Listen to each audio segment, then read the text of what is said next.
bold words. He's going to show us how to make some cheese tonight. So for anyone that's participating, we're going to start by turning our heat source on, depending on what you're using, if it's an induction cooker or whatnot, on like a medium to high heat.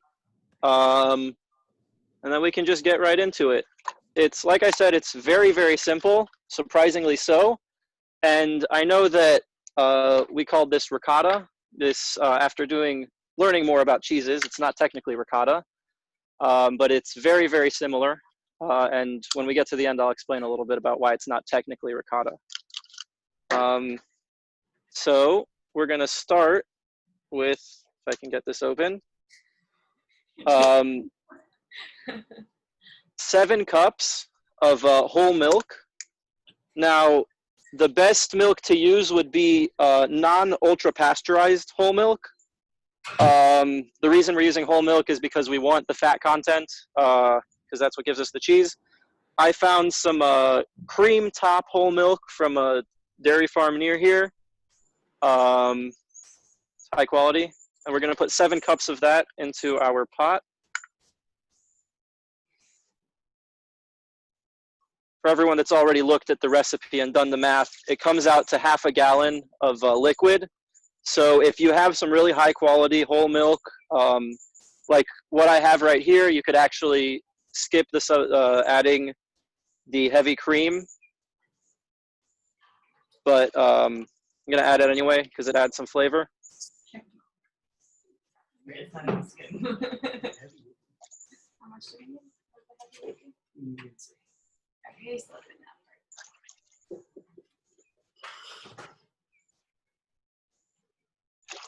maybe I help us.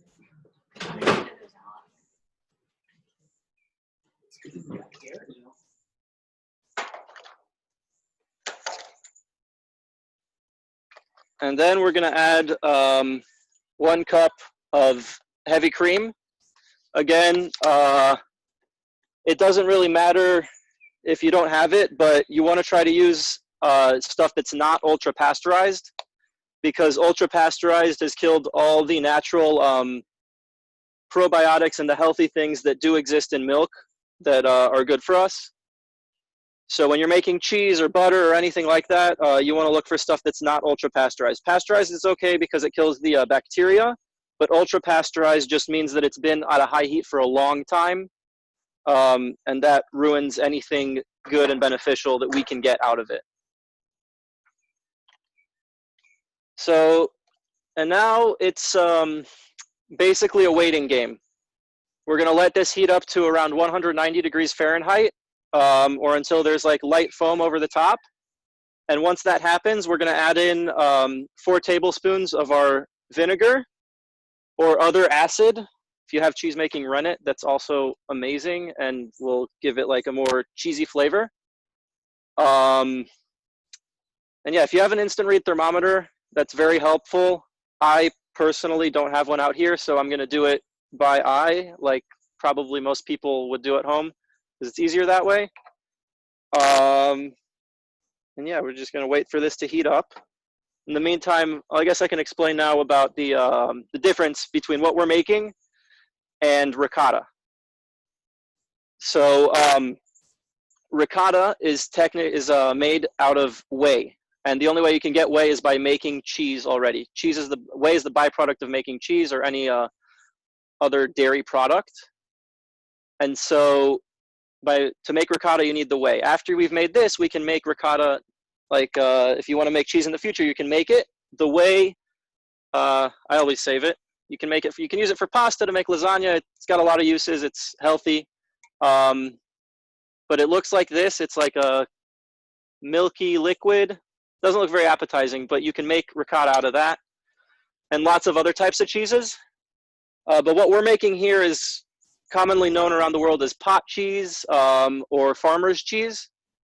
And the cheese curds that we'll get from this, you can take to many different stages and add in mix-ins afterwards. You can add herbs, you can add salt to make it as salty as you want.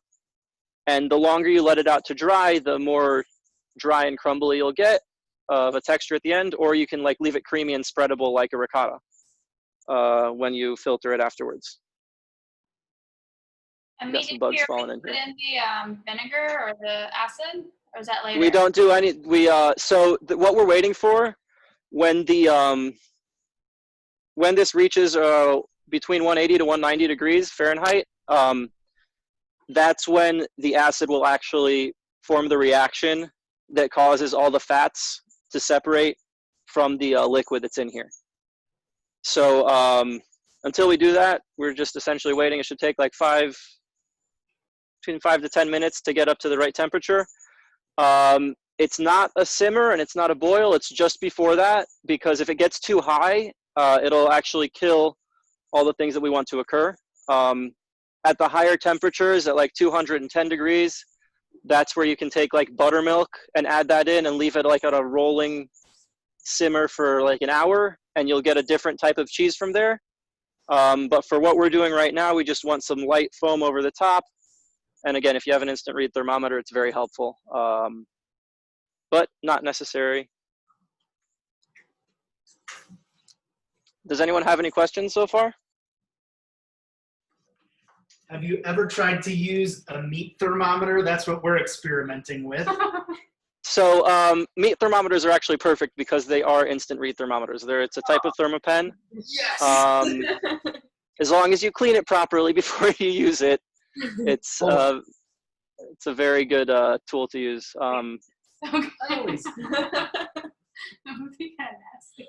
Like chicken bits in your ricotta cheese. Ew, no. Never. Chicken cheese. Have you made any other types of cheese? No, mainly because rennet, which is the primary thing that, like the primary cheese producing,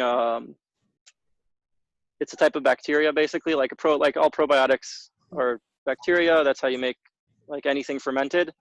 I couldn't find any. I have a feeling that Parker's Table might sell it, or I've been doing research and you can maybe find some powdered rennet at a pharmacy or order it online. I haven't found any yet. So I've been sticking mainly to this, but I can show you with this, there's actually a lot of different things you can do with it. So if you just lightly filter it, what you'll get is like I said, a creamy ricotta-like cheese. This is our end product. But if you strain it for like 20 minutes, you'll get something more similar to a farmer's cheese that you would get at the farmer's market, which is what I have here. And this, like, after straining it and then putting it in the fridge overnight, it looks exactly like a cheese that you would get at the market. I don't know how well you guys can see that. Nice. Looks like a block of cheese. Very cool. Yeah, it's like it's got a solid texture. It's like it holds itself together. And this is what I like to do with it, because you can add a little bit more salt into it. It doesn't, it just goes better with food, and you can add more herbs and spices to it. You can put olive oil and red pepper flakes and stuff like that on it, or, you know, whatever you want to do. You can put dried figs in it. Whatever cheeses you've seen at the supermarket that you like that are soft, you can basically recreate them with this technique at home for the price of a gallon of milk, which I don't know if it comes out to that much more than cheese, but it's also fun. Someone is asking if they can measure the temperature using a baby thermometer. Ooh. You can. Really have to watch that one. Yeah. That would work. You know, it just takes a little bit longer. An instant read thermometer, a meat thermometer reads the temperature instantly. If you have like an at-home thermometer, it'll work as well. It just would take a little bit longer. So I'm starting to get close. We're at 145 degrees. So what we want to look like. 170, what do we do? Once we hit we want to hit 190. 190. So at around 180 a little bit more than that. 185, you can turn off your heat. Anyone that's using a thin bottom pot, you want to constantly agitate it so that you're not burning anything at the bottom. Again, it's a liquid. You can't really burn it. It won't come out too different. I like to use a Dutch oven, as you can see. I don't know if you can see that it's a Dutch oven. Or a thick bottom pot, which just means that it's a little bit thicker at the bottom. I think most commercial pots right now that you'll find are like that.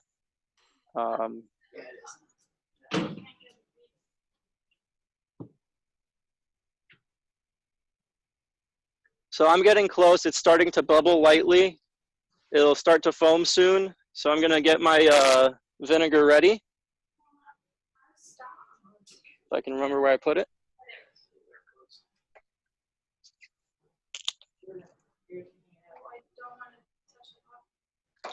So, geez.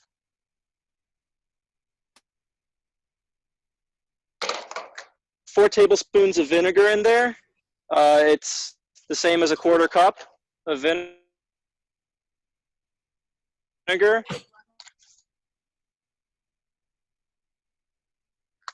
If you want to go, it's almost 1/3 of it. The reaction will just happen a little bit faster with 5 tablespoons, I have another. but you'll also get a little bit more of an acidic taste. I have a question. Yeah. So I bought skim milk, not whole milk. And you've already started? Well, yeah, I don't have whole milk. It'll work okay. You'll just end up with less cheese. Because Right, what they do when they make skim milk is essentially this, and then they skim off the fat that we're trying to consolidate. That's So why my we want to question use whole milk. Am I still trying to get to 180, 85 degrees, 90 degrees? Yeah. Okay.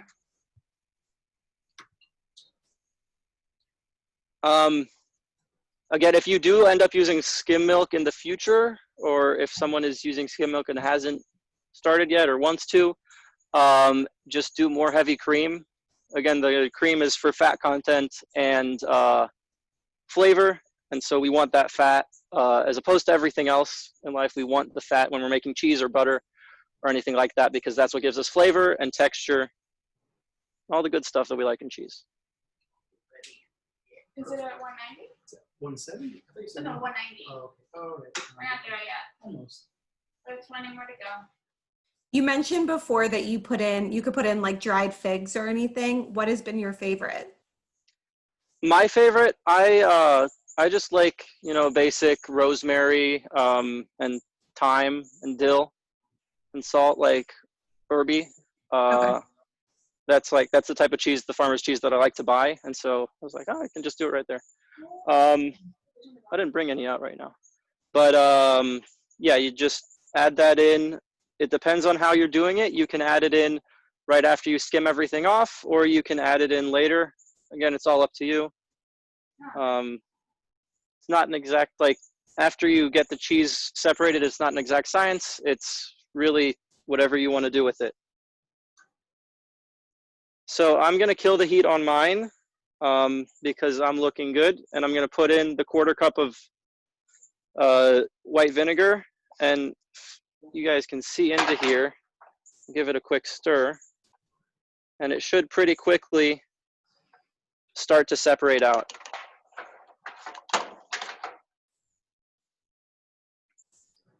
So again, anyone that's doing it along with me, once you put that in there and give it like the stir, it will immediately start to separate out and you'll get the whey and the curds. It'll be a very obvious difference. I'm going to remove this from the heat real quick.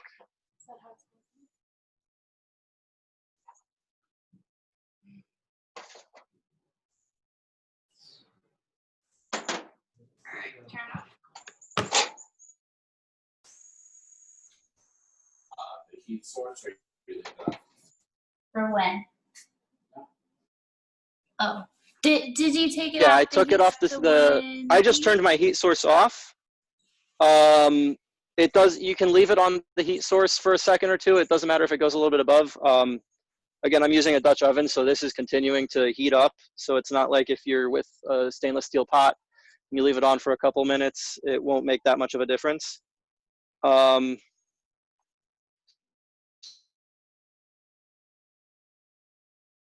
right now, we've basically got our, I'm gonna bring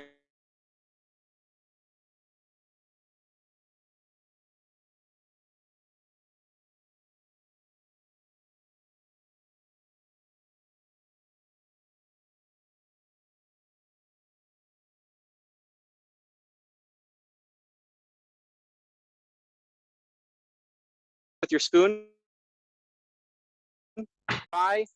You take it out completely, like completely out of the liquid, the whey, and dry it out. Either hang it up over your sink or like really squeeze it out with a strainer, and then you can, you know, you get the byproduct. I have some cheesecloth that I managed to find here, and I'm just going to strain it through that because there isn't a strainer here, and the cheesecloth works just as well. No, It's supposed to break. Like it didn't work. It's probably from using skim milk. Yeah, there's little bits of little cheese. It's the bits are the size of like sand grains. Yeah, no, the bits are supposed to be tiny. Oh, okay. Yeah. We're doing good. Okay. Yeah. Here, I will show you in a second. I just transferred everything into a bowl lined with cheesecloth. If you don't have cheesecloth, I would use a like a fine strainer if you have it, or again, just use your spoon.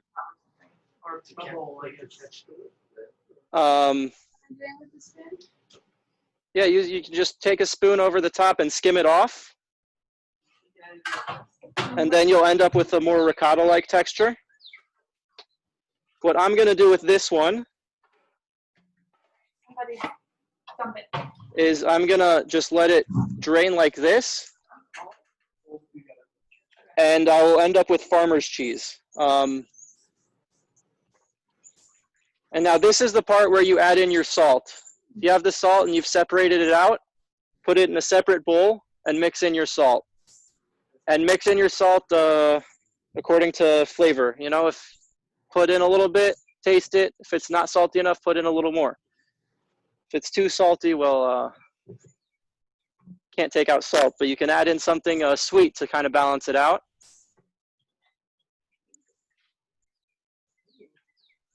This is actually kind of cool. Cheese right now.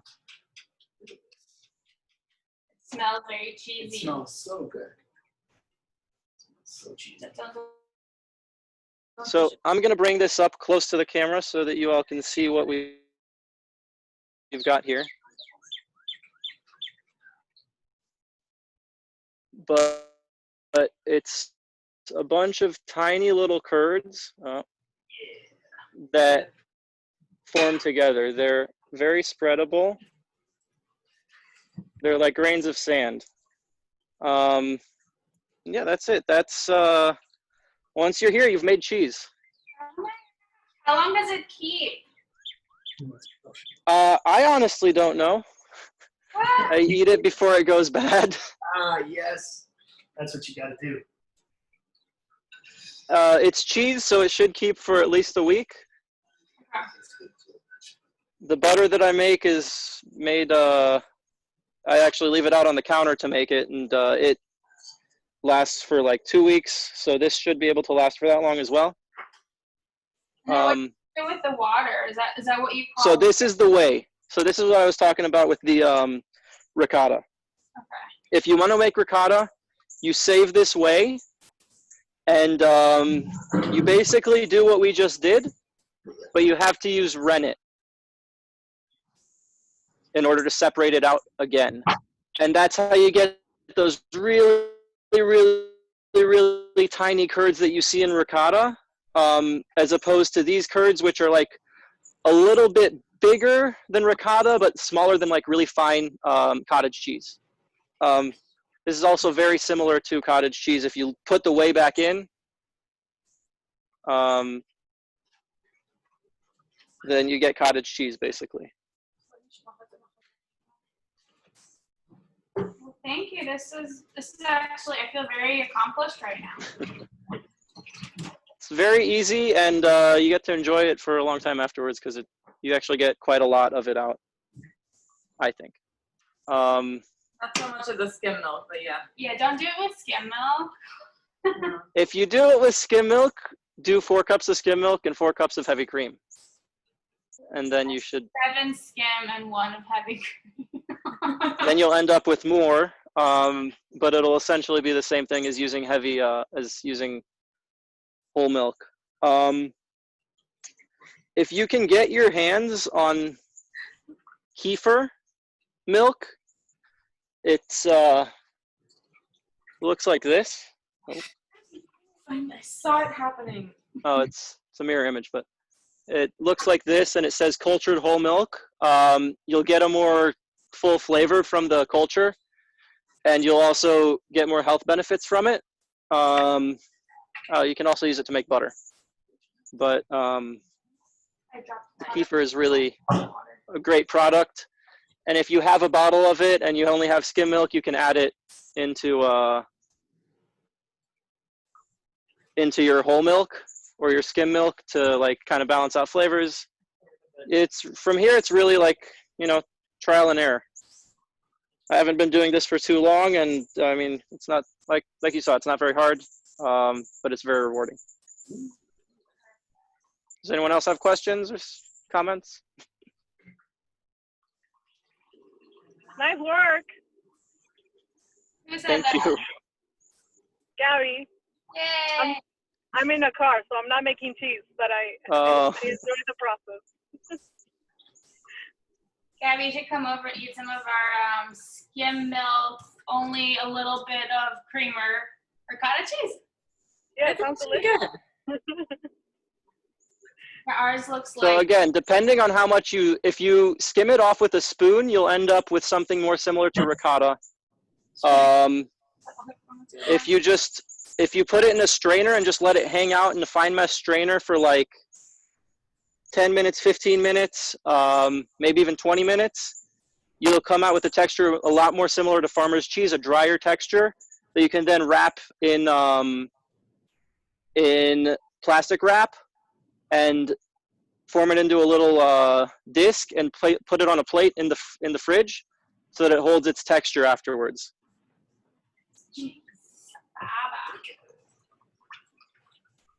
And you said you think it lasts for about 2 weeks?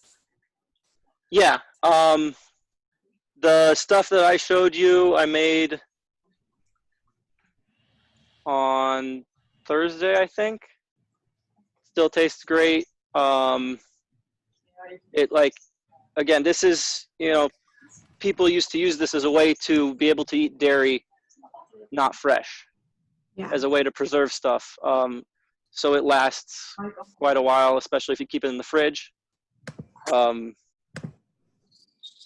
it should be stable out at room temperature, but I wouldn't trust it for more than a couple days. Okay. It's not like we have anything to spread.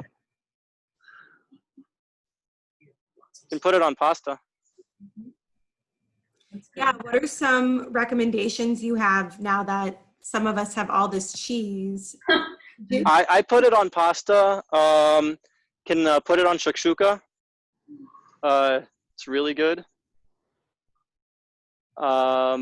Mix it in with eggs. It's honestly, like, it's ricotta. The most appropriate thing to do would be to make lasagna with it. But if you don't like lasagna or you don't feel like doing lasagna or a pasta dish, you can do, again, shakshuka, like eggs. You can use it as a base for a sandwich, like a nice tomato toast. Or depending on the salt content that you put in it, if you make it a little bit saltier, you can put it on top of like some avocado or mix it in with avocado. The more you if you dry it out and then don't form it into a disc and leave it crumbly, it'll have a texture more similar to like queso fresco or any of those dry crumbly cheeses that you add salt to, and then you can use them in any like of those applications because it's very similar. Yeah. So what are your recommendations to do with the whey? Should we keep it? I mean, it depends on if you're planning on doing anything with it. You can drink it. It's healthy, but it doesn't taste great. And unless you're going to make pasta or try to make ricotta, like proper ricotta with it, I wouldn't keep it because it'll probably just end up in your fridge for a couple months, and then you'll be like, oh, what's this weird jar I put in my fridge? Agrees that Yeah. it tastes awful. It's not pleasant at all. It tastes like food, just not food that I want. Fair enough. Yeah. It's like, oh, lemon. I love lemon. Milk. Yeah. No, not together. Nope. It doesn't have as many, the byproduct of cheese doesn't have as many uses as the byproduct of butter, unfortunately. You know, if you make butter, you end up with buttermilk as the byproduct, and then that has a million applications. We're gonna try this cheese. Did you add salt into it yet? No. No. It doesn't need it. It's like, When was the salt part? Oh. This is the part where you can add salt if you want to. Taste it. If you want to add salt to it, add salt to it. If you have spices that you want to add to it, add spices. This is really the part where like you get to customize it to what you want. Salt? What I usually do is drain it a bit and then add the salt in, because you don't have to add as much salt. If you add the salt in while you're heating it up, then you end up putting more salt in, but you're actually losing that salt flavor. You don't need too much salt. Oh, it Goes a looks long like way. Do you guys want to show us what you ended up with? he was eating. Hold on. Voila!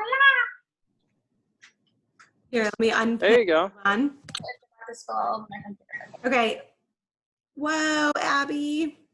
Yeah, not too shabby It's for so skim good. milk. yeah. And lemon juice or apple cider vinegar. You can write the substitutions for everyone. This is cool. Yeah, that's cool. Get cool. Should we put rosemary in it? Yes. Okay. Yes. We have Yeah, even oregano, just like a little bit of oregano. Oregano sounds We good. have oregano.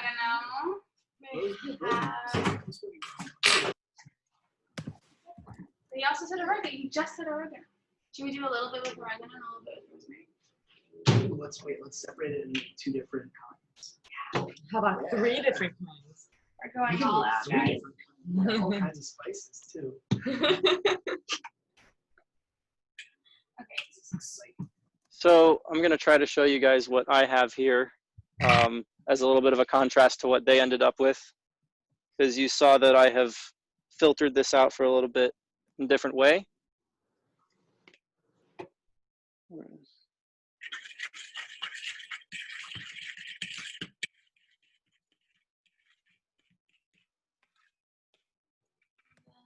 want to do oregano in this one? Oregano. Oh, that smells like pizza. Oh, pizza cheese. So mine has more of a shape to it because I drained it out for a lot longer. It's still the same curd structure, but it's like a ball of bouncy farmer's cheese. Looks good. I want to make Wow. Homemade cheese. And it doesn't have all the fats in it or anything. That makes it bad for you. Ish. This was fun.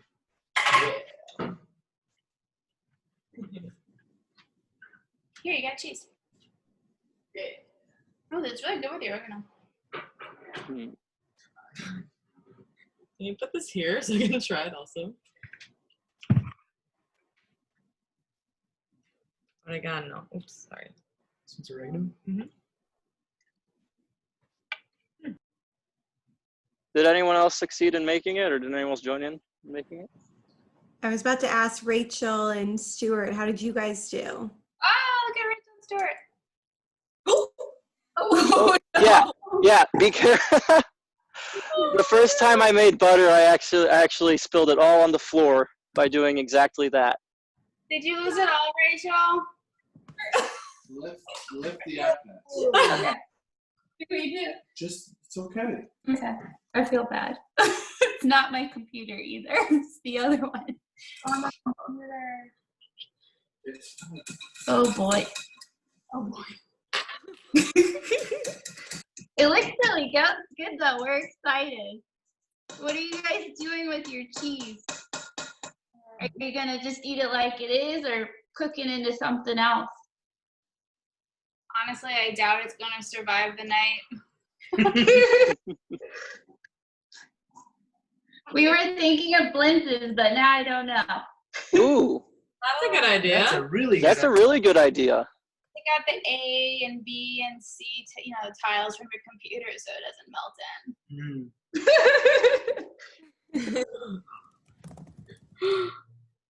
Well, thank you so much. This is amazing. Thank you. This was so much fun. Oh, Mark. Thank you so much, Amit. We've got a couple more minutes if anyone wants to ask questions about butter or cheese or really anything. Oh, butter is even easier, believe it or not. Yeah?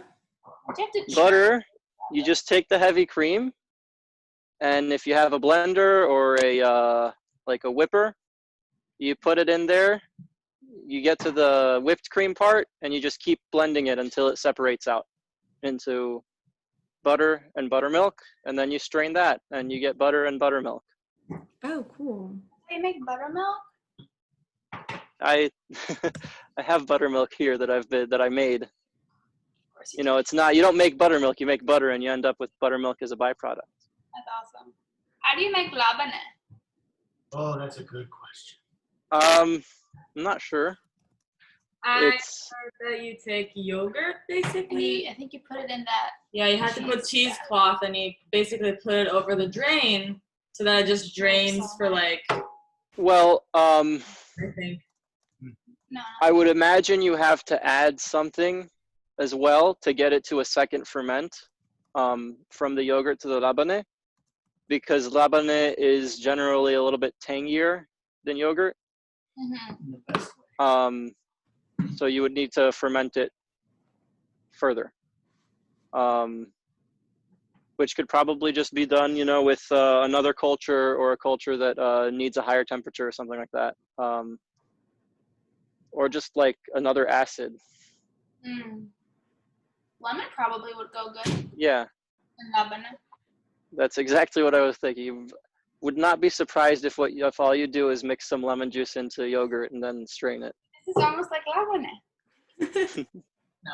No. It's chunky. No, it's not. It's chunky, yeah. So actually, if you have if you have rennet, and you do exactly what we did, but put the rennet instead of the vinegar or the acid, it'll all form into one single curd on the top. And then you cut it up into chunks, and that's how you make cottage cheese. Yum.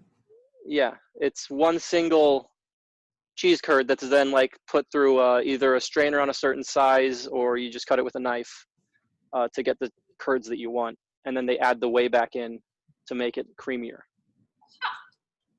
Interesting. I don't know if that ruins one of my favorite foods or like makes me excited I know how it's made. I don't like American cottage cheese. In Israel, the curds are like really, really fine, and the cheese is so flavorful. Like Mm-hmm. Whey, now that I guess it's called yeah. whey. It's like so flavorful. I think it's because it's pasteurized less. Yeah. I don't like Israeli cottage cheese. What? Not much. It hurts. I also don't like milk from in Israel. You know, you're not the first person Again, I've heard say that, because it's like it is a completely different flavor. Very different. And it comes in bags, not in cartons. Ones come in bags. no, you get the big milk, and you have your special milk jug that you put the bag in. Right. Or, like the little choco bags of chocolate milk, you just like tear off the corner and then hold it in your teeth like it dangles and you just drink it. You're making me miss Israel very much. It's Yeah. the best thing. I know the chocolate milk was really good. I don't like milk in general. I don't know.